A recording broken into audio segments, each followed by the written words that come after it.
Hey guys, welcome to the Smart Venture Podcast.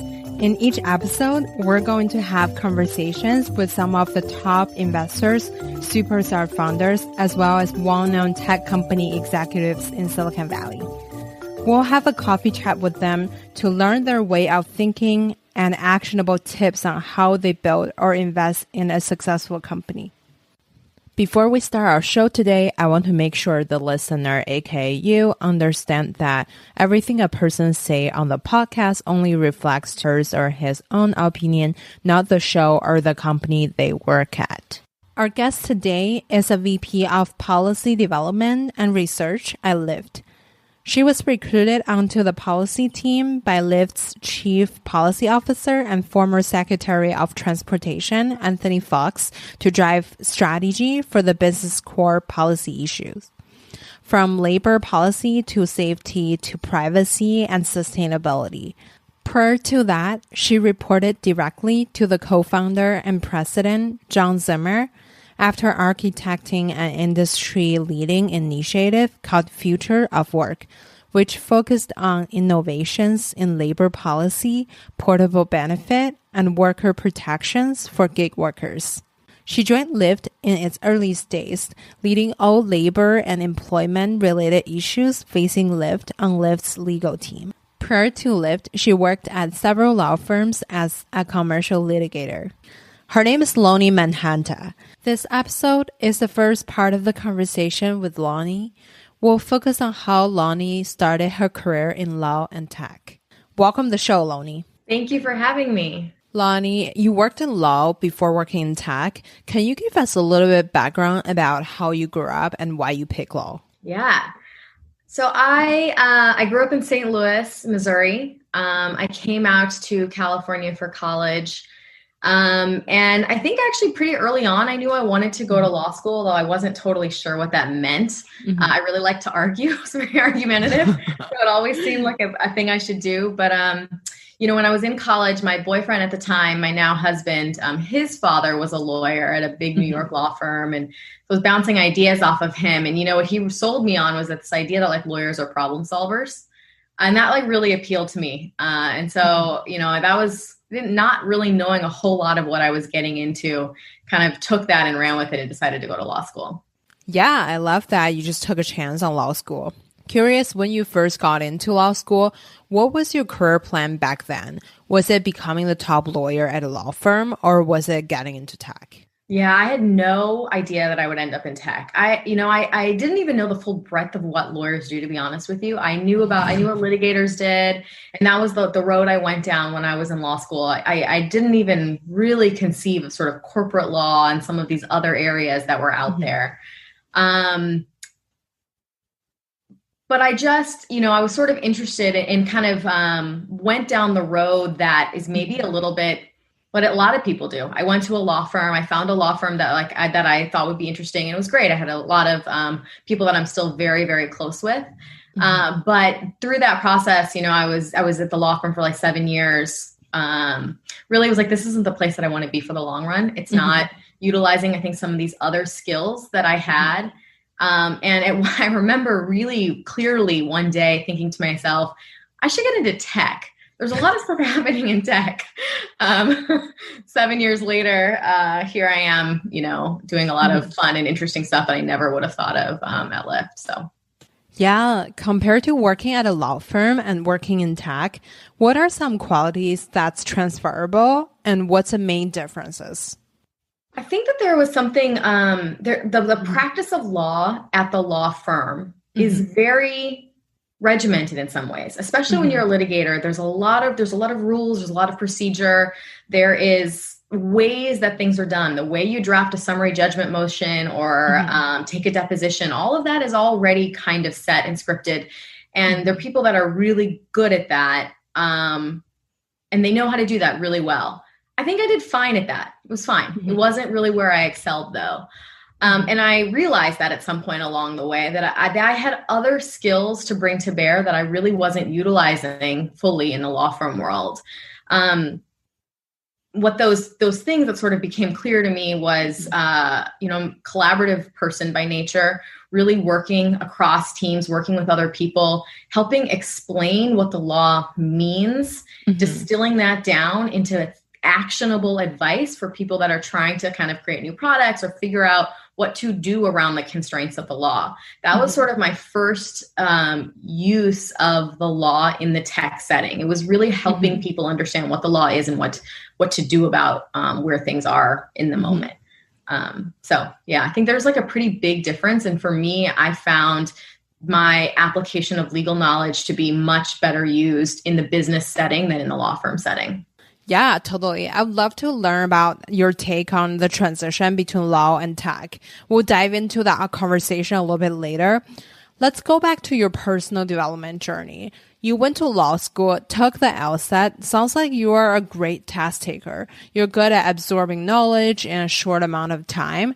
Do you have any unique study habits that helps you to acquire information quickly?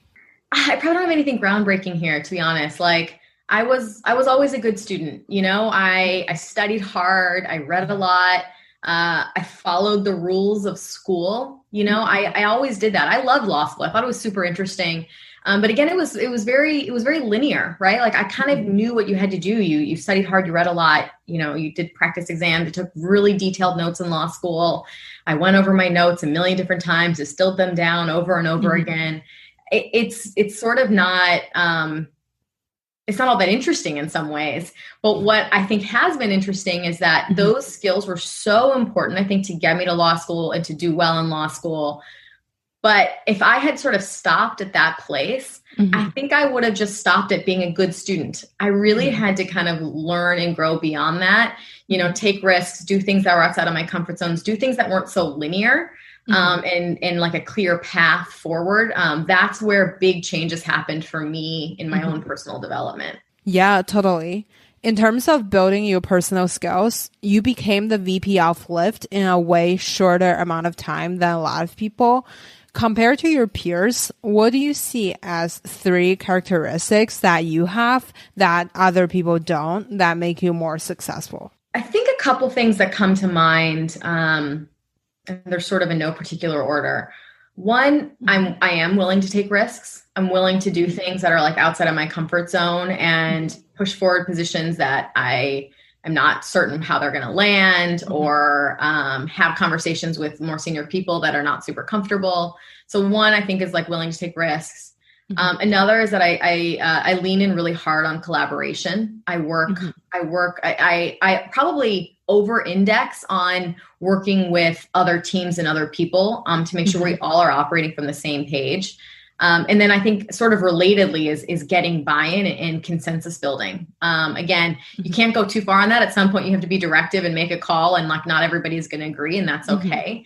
But I think that like I know where where their positions are, how they're thinking about things, helping them understand what my position is. I think that is actually how you can kind of get a larger organization or a larger group of people to move forward. In terms of building your personal board of advisors, when you first started, who do you ask for career advices? And now you're the mentor inside and outside of your organization. Who do you talk to when you're working through some important decisions? Yeah, totally. I've just started using that term, by the way, and I love it. It actually totally resonates. And I've been very intentional about sort of my own personal board of directors or board of advisors recently. And I have a lot more now than I used to. I think one of the most awesome things about Lyft has been the like network of people and the community of people that I know and rely on. And that's actually some of the payoff of all the getting buy-in and consensus building that I do in my work is like, there's a million people out there that I can turn to if I have questions in a specific area. But sort of for general advice building, I think there's like a couple people that I rely on, and they're sort of from Lyft and from pre-Lyft time. So one is John Levin, who is the named partner of the former law firm that I was at. So he's one of the first people I go to when I'm sort of talking about stuff. And sometimes it's legal and sometimes it's not. He's a guy who has like a huge amount of experience in the world, and honestly has been one of my biggest advocates, like before he saw something in me before I saw something in myself. So I lean on him a lot. there's other people that I've met sort of in the law firm world and at the Lyft world. Another person is named Albert Young. He's an outside lawyer that I worked with at Lyft, and I became super close with him and I talked to him a lot. And then outside of the law, our former head of communications, Will Valentine, has become a very, very close friend and is someone I rely on a lot for professional advice. And then I always go back to Kristen Sverchek, who's Lyft's general counsel. We were friends before Lyft, but now we work together extremely closely. I mean, she was my boss for a long time, but she's just sort of an incredible person who's navigated really, really interesting and crazy legal waters for a long time. So I rely on her quite a bit too. Yeah, totally. If someone trying to replicate your success, even they're not practicing law, what characteristics should they look for in their quote unquote board of advisors? Someone just asked me that question just earlier this week. And what I said was one of the things that I think that I lead on, especially John, as I was mentioning, are those people that sort of seem to see something in you and seem to support you when you're a little bit I don't really know why they're doing that. And they're a little more senior than you. And you're sort of okay, they seem to they can kind of help build me up until I realize I'm there. I think those types of people can actually be really helpful because they can just help you see things a little bit before you do. And then I would say probably pick somebody that's in your professional area and then somebody who's not in your professional area.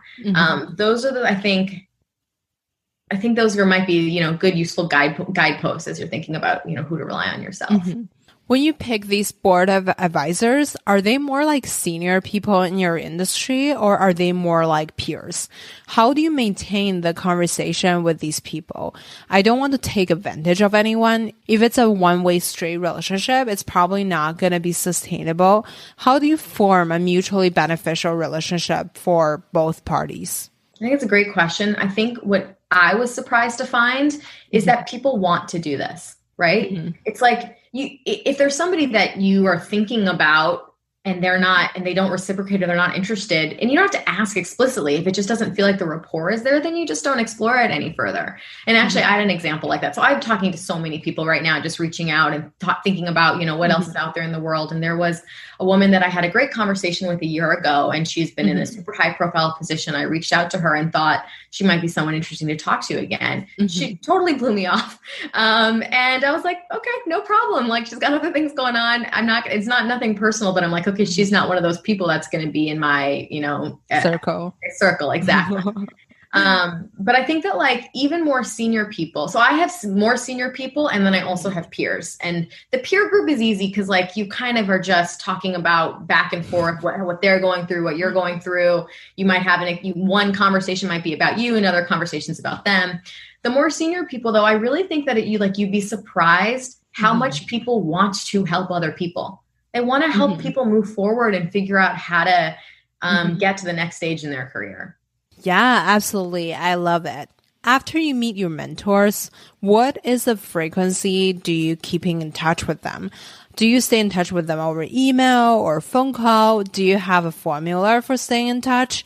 I've heard friends texting their VC/mentor all the time. And on the other hand, there are some people prefer to mostly communicating through emails. How do you maintain your network? It's a total grab bag for me. It really fluctuates. So when things are really crazy at work, I will look up and I'll be like, oh my gosh, I haven't talked to anybody that's sort of in my general network, in ages, because I've been so heads down and immersed in work and family. And then I'll have little bits of moments where I kind of lift my head up and I'm like, oh, I got a little bit more time and I'm reaching out to people. And when I'm in those moments, I actually do a couple things. One, I actually have a list. I have a list of people that I should talk to. And every time I talk to somebody I haven't really talked to recently, who else should I talk to? They give me a name. I add it to my list. I make a note of the last time I spoke to somebody. I'm not always that organized, but sometimes I am. And it helps me keep track of who I'm talking to. And then my touch points really vary. Sometimes it's a text message and sometimes it's for me, it's mostly the most in-depth conversations tend to be on phone calls, but I'll stay in touch with somebody via text.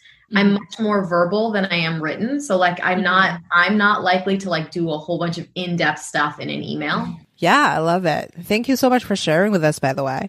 You started at Lyft as the Associate General Counsel. Now you're the VP of Policy Development and Research. When you started, what did you do on a day-to-day basis? And what's a typical day like for you now? It's totally different. In 6 years, it's like my job is like 100% different.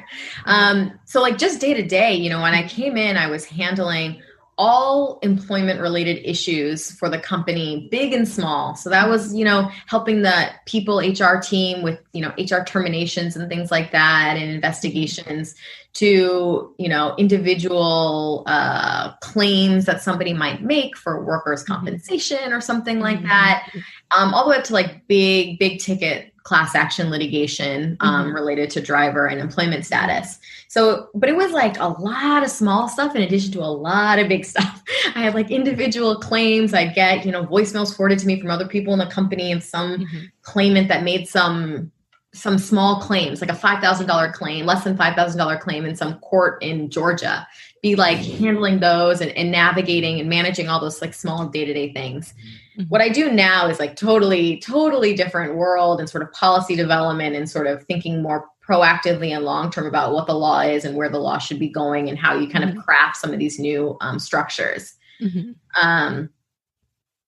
But I think like the biggest difference that I've seen sort of in you know, at a more 30,000 foot level is like Kristen Sverchek, the Lyft GC, she really created a very business oriented legal team. You know, they are like very integrated with the business to make sure that it's like helping to drive business needs, but that's fundamentally different than that's still sort of supporting the business sort of as a business support function versus I think what I do a lot of now, which is driving Lyft's business objectives in my own right. And I really like sort of that thing that's different about sort of being on the legal team versus driving business goals through my own initiatives.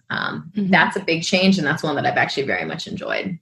In terms of skills, I assume at the beginning you were handling detailed cases using law knowledge. Now you're more focusing on leadership, vision, strategy. How do you quickly adopt the skills and grow yourself into your current position? Yeah, I've had to be really intentional about it because there are times where I feel like I've sort of taken leaps ahead before I was quite ready. And I had to kind of catch up with myself. And like for me, for my own personal style, I felt most comfortable when I was the subject matter expert. I knew all the details and I really needed to like recognize that I had other skills to bear and I needed to lean in on those other things like vision setting, leading a team of diverse experts who have expertise that I know nothing about. How do I organize that type of team? How do I help drive our, you know, what the policy team is trying to do within Lyft and with outside of Lyft?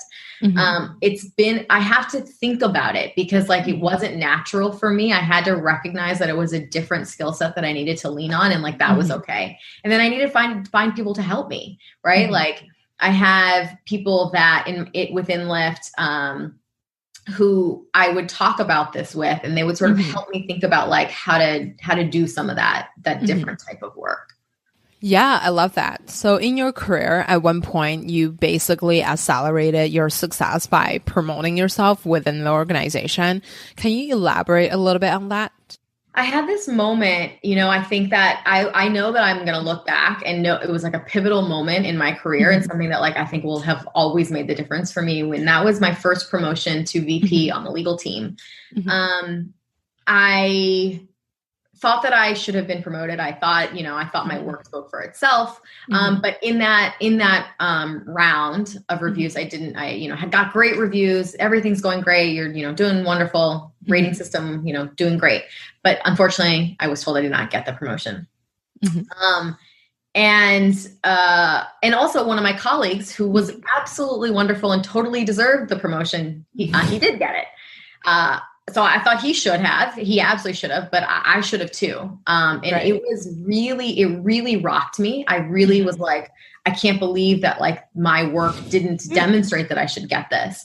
And really kind of going outside of my own comfort zone. I had conversations with both my manager at the time and our co-founder, and made the case and was like, said, this is why I think I should, and really went through all the different things, answered the questions of why I thought that I didn't get it in the first round. and did sort of self-promotion in a really uncomfortable way for me. Was before that meeting, like walking around outside, like in tears, not really sure if I could do it. But like steeled myself, went in, and it was so interesting because as I was talking, I could like see that some of what I was saying was resonating. I didn't expect anything different to happen from it, but it did. But what also happened was that in that moment of like really standing up for myself and articulating like what I brought to the company, I also just changed other people's view of what I could do. Like just that act changed other people's view of like who I was and what I could do. So it was like a really important moment for me, I think, personally and professionally. And now I kind of like think about that, and all the sort of, especially more junior women that I sort of informally mentor, we will practice talking to their manager, right? We'll do like role playing of like, okay, you're going to ask for a promotion. You're going to ask for more money. Let's go through it. Yes. And then they'll say some of the reasons why. They're like, oh, but I don't know if I should get it right now. Sometimes there's always a little seed of self-doubt. I'm like, okay, hear it and then move forward. Let's keep practicing. Oh my God. Even if it doesn't, even if you don't get it, right? Because like sometimes it doesn't always work out that you self-promote and you get the thing that you want, but it's still a step that you should take if for no other reason than you're setting yourself up for the future. Totally. So first of all, I love your story. I think a lot of our listeners, especially women, can totally relate to it. So when you mentioned it to me earlier, I thought this had to be on the show. The quote unquote money talk can be very difficult. I feel shy, uncomfortable, and almost ashamed when it comes to talking about it. I have two questions around what you said.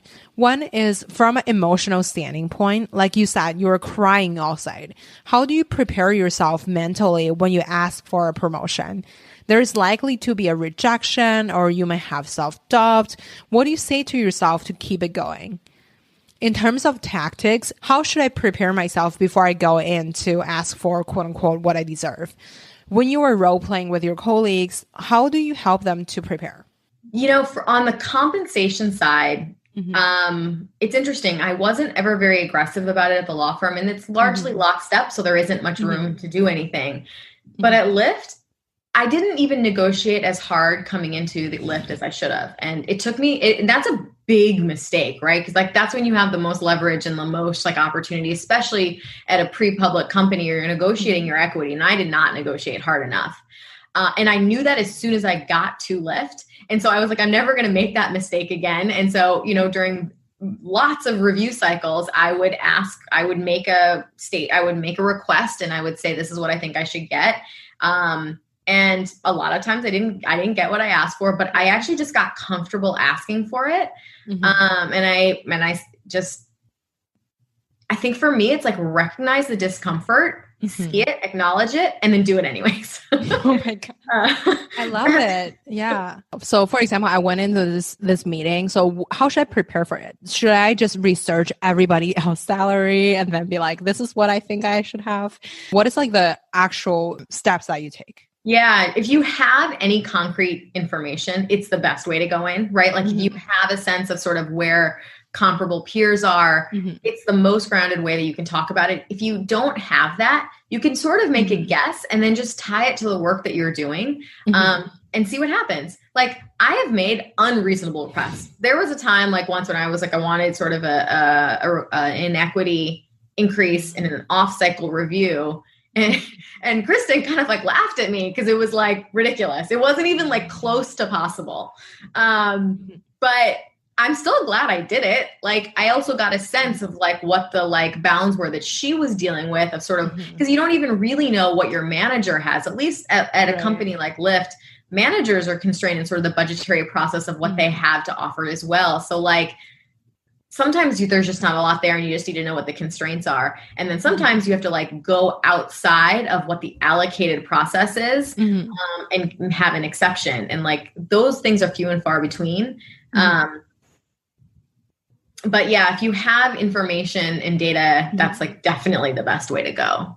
All right. That's all we have for today. Thank you so much for listening to this episode of Smart Venture Podcast. In the next episode, we'll focus on how Loni navigated the money talk and created her own position at work, and behind the scenes of how policymakers make changes to the law. Don't forget to come back on Wednesday for the second part of the conversation with Loni. If you like it, please leave us a quick review and hit subscribe so you don't miss any tips from the experts. If you want to receive our updates, please leave your email at smartventurepod.com. If you want to connect with me, all my socials are at Grace Gong GG. Beside LinkedIn, it's just Grace Gong. I'd love to connect with you and let me know your thought about the show. Now, you can also listen to Smart Venture Podcast on YouTube. Go to smartventurepod.com, click the YouTube link on the top banner. Don't forget to hit subscribe and smash the like button. See you next time.